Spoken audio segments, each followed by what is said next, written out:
Sådan laver du fald mod gulvafløb med Weber.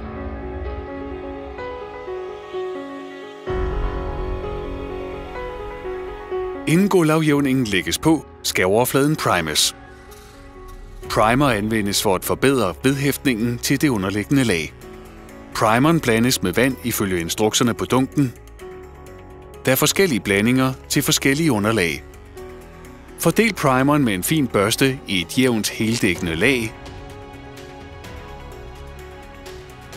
Sørg for, at primeren er helt tør, inden du påfører næste lag. Bland produktet, som du har valgt til opgaven, som beskrevet på sækken. Bland det tørre pulver med vand og oprør det i mindst 5 minutter og i maksimalt 10 minutter, til massen har en jordfugtig konsistens. Vær opmærksom på, at gulvmørtlen hærder hurtigt. Bland derfor lidt af gangen. Start med at indstille gulvledere. Dette kan gøres ved at fastgøre en liste, der hvor du gerne vil have, at selve faldet skal begynde. Listen skal være højere end gulvresten. Højden styrer, hvor kraftigt faldet bliver. Mål faldet ud med et vatterpas.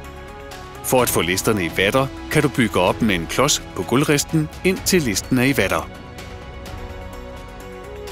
Udlæg støbemassen og komprimer den.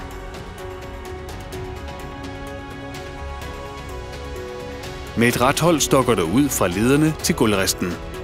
Du danner faldet med retsiden, den ene side på listen og den anden side på gulvresten.